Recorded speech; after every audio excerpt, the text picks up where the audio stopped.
Hello guys, welcome to our channel. இந்த வீடியோவில் எதை பற்றி பார்க்க போகிறோம், ஒரு சூப்பரான ஒரு உரத்தை பற்றி தான் பார்க்க போகிறோம். அதாவது இந்த ஒரு உரம் மட்டுமே போதும். நீங்கள் எந்த செடி வச்சிருந்தாலும் எல்லா செடிக்குமே இது ஒரு உரம் மட்டுமே போதும். அது பூ பூக்கிற செடியாக இருந்தாலும் சரி, இல்லை காய் காய்கிற செடியாக இருந்தாலும் சரி, எல்லா உரமும் சேர்ந்தது. அதாவது எந்தெந்த உரம் எந்தெந்த ரேஷியோவில் மிக்ஸ் பண்ணி கொடுக்கணுன்றது, எத்தனை நாளைக்கு ஒரு டைம் கொடுக்கணும், இது கொடுக்கறதுனால நீங்கள் ரோஸ் செடி கொடுத்தா போதும். நீங்கள் இந்த மாதிரி குச்சி மாதிரி இருக்கிற செடியிலுமே இந்த மாதிரி துளிர் எடுக்க ஆரம்பிச்சிடும். அதுவும் ஒரு 4 நாள்லேருந்து 6 நாளுக்குள்ளே வந்து இந்த மாதிரி துளிர் வர ஆரம்பிச்சிடும். இது எந்தெந்த செடி கொடுக்கலாம், ப்ளஸ் எந்தெந்த டைமில் கொடுக்கலாம், இது என்னென்ன உரம் எந்தெந்த ரேஷியோவில் கலக்கணும், அதை பற்றி எல்லாத்தையும் பார்ப்போம். அதுக்கப்புறம் வந்து இந்த மண்கலவை, ரோஜா செடி எந்த மண்கலவை வைக்கணும். ஏன்னா நிறைய கமெண்ட்ஸ் வர்றது வந்து இதனால தான் வருது. இந்த மண் வந்து இந்த பொலன்னு வந்து உதிரியாக இல்லை. ஏன்னா மண் வந்து இறுக்கமாக இருக்க பட்சத்தில் இந்த மாதிரி வந்து துளிர் வந்து எடுக்க ஆரம்பிக்காது. அந்த வேர் வந்து சரியாக மண்ணில் போய் இறங்கலைன்னா அந்த மாதிரி துளிர் வந்து வர ஆரம்பிக்காது. இது வந்து வாங்கிட்டு வந்து வச்ச ஒரு 4 நாள் தான் இருக்கும். 4 நாளில் நல்லா அந்த மண்ணில் வேர் செட் ஆகி நல்லா வந்து துளிர் வர ஆரம்பிச்சிருச்சு. அதனால் அந்த வீடியோ வந்து கண்டிப்பாக வந்து ஃபுல்லாக பாருங்கள். எனக்கு தெரிஞ்சு இந்த ஒரு வீடியோவே போதும். ஏன்னா இதில் உரத்தை பற்றியுமே சொல்லிவிடுவோம், இந்த ரோஸ் பிளான்ட் வந்து எப்படி அதை கேர் பண்ணணும், அதுக்கு மண் கலவை எல்லாத்தையும் பற்றியுமே இந்த ஒரு வீடியோவிலே சொல்லிடலாம். அதனால் கண்டிப்பாக வந்து வீடியோ வந்து ஃபுல்லாக பாருங்கள்.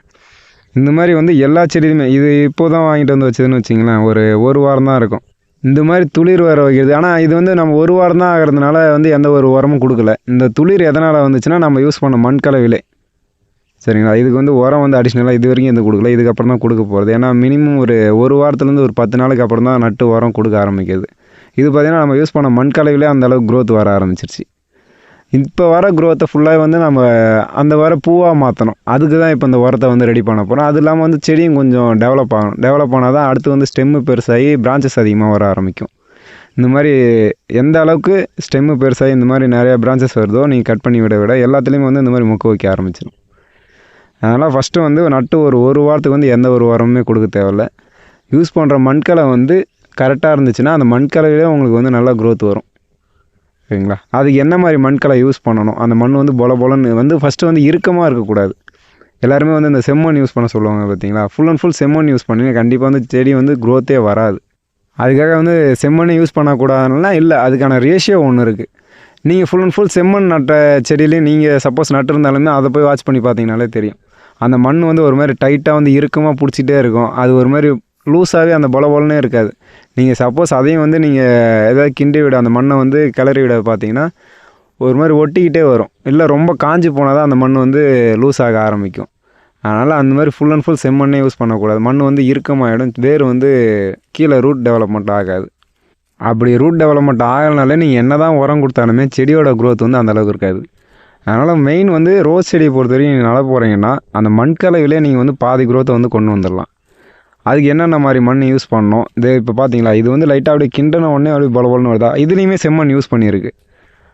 செம்மண் யூஸ் பண்ணாலுமே இந்த பொலன்னு வரும். இதுலேயுமே ஒரு சில செடியில் வந்து நான் ஃபுல் அண்ட் ஃபுல் செம்மண் மட்டுமே யூஸ் பண்ணேன். அந்த செடிலாம் பார்த்தீங்கன்னா சப்போஸ் மழை பெஞ்சதுனாலுமே அது தண்ணி வந்து ட்ரைன் ஆகிறது கொஞ்சம் லேட் ஆகும். அது ஒரு மாதிரி நின்றுட்டு அதுக்கப்புறம் தான் ட்ரைன் ஆகும், கொஞ்சம் லேட் ஆகும். இந்த மண் பொறுத்த வரைக்குமே ஈஸியாக வந்து ட்ரைன் ஆகிடும். ஆனால் அது அந்த மாதிரி ஆகாது. இதுக்கு இப்போ மண்கலவை பற்றி பார்ப்போம்.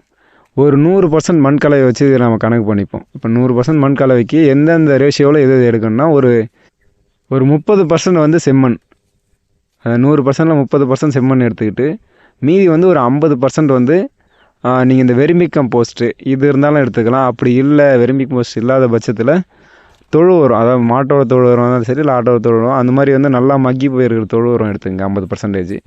இதிலே உங்களுக்கு 80 முடிஞ்சது. மீதி இருக்கிற 20% வந்து நீங்கள் கோகோ பீட் யூஸ் பண்ணிக்கலாம், ஓகேங்களா. இந்த மண்கலவை ரேஷியோவில் நீங்கள் செடி வைக்க பார்த்து செடியோட க்ரோத்துமே நல்லாயிருக்கும். உங்களுக்கு செடி அந்த மண் வந்து அந்தளவுக்கு வந்து இறுக்கமாகாது.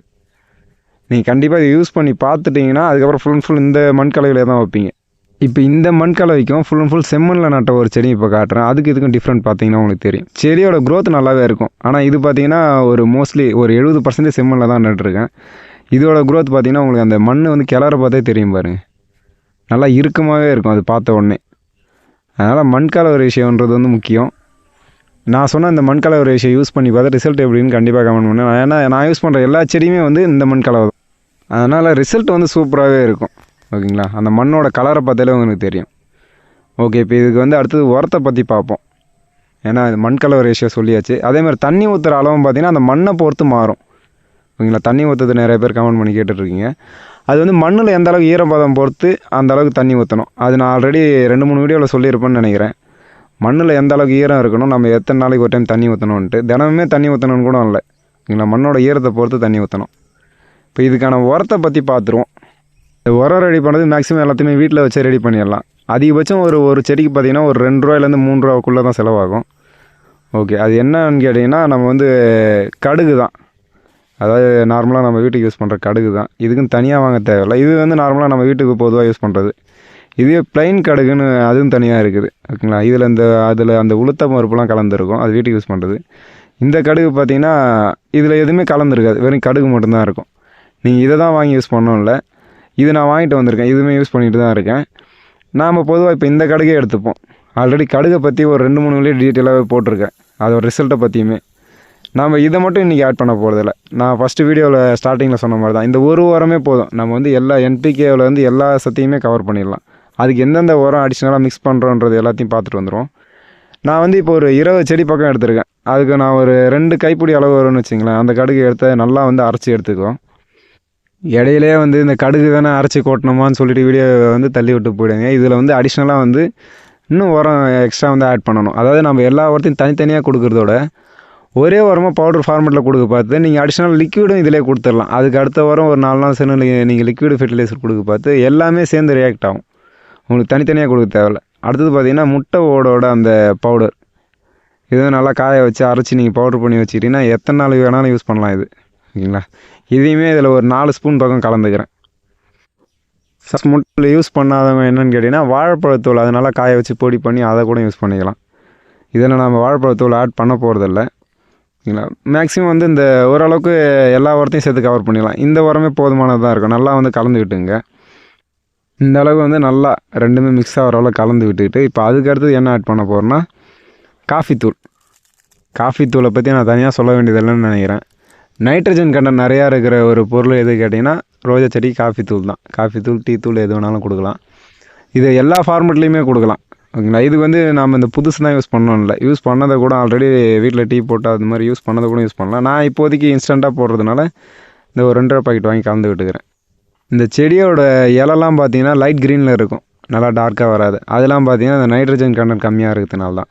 நீங்கள் இந்தமாதிரி காஃபி பவுட்ரு வந்து நல்லா வந்து லிக்விடாவோ இல்லை இந்த மாதிரி பவுட்ரு ஃபார்மெட்லேயே கொடுக்க பார்த்து உங்களுக்கு அந்த பிரச்சனைலாம் கிளியர் ஆகி செடி நல்லாவே பூஸ்டப் ஆகி வரும். அதுக்கு அடுத்தது பார்த்திங்கன்னா வேப்ப முன்னாக்கு, நீம் கேக்குன்னு சொல்லுவாங்கள்ல, அதை தான் ஆட் பண்ணிக்க போகிறோம். இதுவும் வந்து ஒரு 3 ஸ்பூன் பக்கம் போட்டுக்கிறோம். இது வந்து அடியில் வந்து இந்த வேர்பூச்சி அந்த மாதிரி எதுவும் வராத பார்த்துக்கோங்க. சப்போஸ் வந்தாலுமே இதை வந்து க்யூர் பண்ணிடணும். வேர் சம்மந்தமாக வர எல்லா பிரச்சனையுமே இந்த வந்து வேப்ப முன்னாக்கு வந்து க்யூர் பண்ணிடும். அதனால் இதுவுமே நல்லா ஒரு ரிச் கண்டென்ட் இருக்குது செடியோட க்ரோத்துக்கு, ஓகேங்களா? அதனால் இதையுமே ஒரு 4 ஸ்பூன் பக்கம் கலந்து விட்டுக்கிறேன். இன்னும் நீங்கள் இதில் இந்த வாழைத்தூள் அடிஷ்னலாக வந்து ஆட் பண்ணிக்கலாம், காய வச்சு பொடி பண்ணி வச்சுருந்தா. அப்புறம் வெங்காயத்தூள் இதையுமே ஆட் பண்ணிக்கலாம், ஓகேங்களா? எல்லா கண்டென்ட்டுமே கிடச்சிடும். நல்லா வந்து இந்த மாதிரி கலந்து விட்டுக்கிற மாதிரி பார்த்துங்க. இந்த ஒரு உரம் மட்டுமே போதும். நீங்கள் வந்து அடிஷ்னலாக வேறு எதுவுமே கொடுக்க தேவையில்லை. செடியோட க்ரோத் வந்து நல்லாவே இருக்கும். இது வந்து மாதத்துக்கு ஒரு வாட்டி கொடுத்தாலே பெட்டராக இருக்கும். அப்படி இல்லை செடி வந்து ரொம்ப டல்னஸாக இருக்குதுன்னா ஒரு 15 நாளைக்கு ஒரு வாட்டி அந்த மாதிரி வந்து ஒரு செடியோட சைஸை பொறுத்து, இப்போ சின்ன செடியாக இருக்குன்னா ஒரு ஸ்பூன் அளவுக்கு மட்டும் போட்டு நல்லா வந்து அந்த மண்ணை வந்து கிளறி விட்டுருங்க. இதில் வந்து எறும்பும் வர வாய்ப்பு, நம்ம அந்த வேப்ப முன்னா கலந்ததுன்னா எறும்பும் வராது, ஓகேங்களா? அதனால் எல்லா பிரச்சனையுமே ஒரே க்யூராக இருக்கும். பூச்சி விரட்டியாகவும் யூஸ் ஆகும், நமக்கு வந்து அடிஷ்னலாக வந்து உரமாகவும் யூஸ் ஆகிடும். கண்டிப்பாக வந்து இதோட ரிசல்ட் வந்து பெஸ்ட்டாகவே இருக்கும். இந்த மாதிரி உங்களுக்கு துளிர் வந்து ஒரு 10 நாளுக்குள்ளே வர ஆரம்பிச்சிடும். சப்போஸ் காயிற நிலமையில் இருந்த செடியாக இருந்தாலும் சரி, ஒரு 10 நாள் பக்கம் இருந்தீங்கன்னா அந்த துளிர் நல்லா வர ஆரம்பிச்சிடும். மெயின் வந்து இதில் மண்கலவை, நான் சொன்ன மாதிரி இந்த மண்கலவை வந்து கரெக்டாக இருந்துச்சுன்னா உங்களுக்கு உரம் வந்து கண்டிப்பாக உரம் கொடுக்காமலே செடியோட க்ரோத் நல்லா வரும். இப்போ இந்த செடி பார்த்திங்கன்னா ஒரு 70% வந்து செம்மண்ணில் மட்டுமே வச்சுது. இந்த செடியோட க்ரோத் பார்த்திங்கன்னா ஓரளவுக்கு நார்மலாக தான் இருக்குது. ஏன்னா நம்ம வந்து யூஸ் பண்ணாத எந்த ஒரு ரிவ்யூமே சொல்கிறதில்ல. செம்மண்றது நார்மலாகவே அந்த மண் வந்து டைட்னஸ் ஆகும்.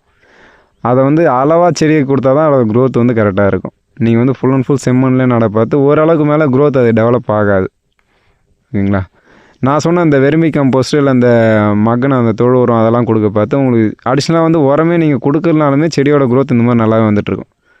அந்த இப்போ நட்ட செடிக்கெலாம் வந்து இப்போ தான் நான் வந்து அந்த உரமே கொடுக்க ஆரம்பிக்கிறேன். ஆனால் அதில் பார்த்திங்கன்னா நல்லாவே துளிர் எடுத்துருக்கும். இப்போ இந்த செடி எந்த அளவுக்கு க்ரீனிஷாக இருக்குது பார்த்தீங்களா? இந்த செடிக்கு பார்த்திங்கன்னா இந்த உரம் ஒரு 2 டைம் தான் கொடுத்துருப்பேன். செடியோட க்ரோத்துமே நல்லா இருந்துச்சு, ப்ளஸ் வந்து மொட்டுமே அதிகமாக வச்சுருந்துச்சு. நான் வந்து வீடியோவில் கூட ஃபுல்லாக காட்டுறேன். இந்த வீடியோவில் வந்து பூவை கட் பண்ண காட்டியிருப்பேன்னு நினைக்கிறேன். இது வந்து நல்லா ஒரு க்ரோத் வந்திருக்குது பார்த்தீங்கன்னா தெரியும்னு நினைக்கிறேன். எல்லா கிளையிலையும் வந்து மொட்டு வைக்க ஆரம்பிச்சிருந்துச்சு. ஒரு 2 வாட்டி கொடுத்தாலே போதும், செடியோட க்ரோத் எந்த அளவுக்கு இருக்குன்னு தெரியும்னு நினைக்கிறேன். சரிங்களா? மற்ற செடிகள்லாம் இப்போ தான் கொடுக்க ஆரம்பிக்குது. அதில் அந்த சைடில் இருக்கிற செடி எல்லாமே கொடுத்துருக்கு. அந்த ரெட் ரோஸில் இருக்கிற செடி எல்லாமே கொடுத்துருக்குது. நீங்கள் வீடியோ கடைசியில் பார்த்தா தெரியும் பூ கட் பண்ணுறது. இது வந்து நான் சொன்ன மாதிரி தான், அதாவது எல்லா செடிக்குமே கொடுக்கலாம். நீங்கள் வந்து ரோஸ் செடிக்கு மட்டும்தான் இல்லை, மல்லிகைப்பூ செடி, காய்கறி செடி எல்லா செடிக்குமே நீங்கள் கொடுக்க பார்த்து அதோட ரிசல்ட் வந்து நல்லாவே இருக்கும். அதனால் கண்டிப்பாக வந்து மண்கலவை இதையும் கொடுக்குற உரம் இது இந்த வீடியோவை பொறுத்த வரைக்கும் இந்த 2மே நோட் பண்ணிங்கன்னா போதும். வீடியோ கொஞ்சம் லென்த்தாக தான் போயிருங்க இத்தனை வீடியோவோட. கண்டிப்பாக நீங்கள் இந்த வீடியோ பார்த்ததுக்கு ஒரு யூஸ்ஃபுல்லான ஒரு டிப்ஸு தெரிஞ்சிட்டு இருப்பீங்கன்னு நினைக்கிறேன். டிப்ஸுன்னு சொல்ல முடியாது, இந்த மாதிரி ப்ராசஸில் வைக்க பார்த்து உங்களுக்கு வந்து செடியோட க்ரோத் வந்து இன்னும் நல்லா இருக்கும்.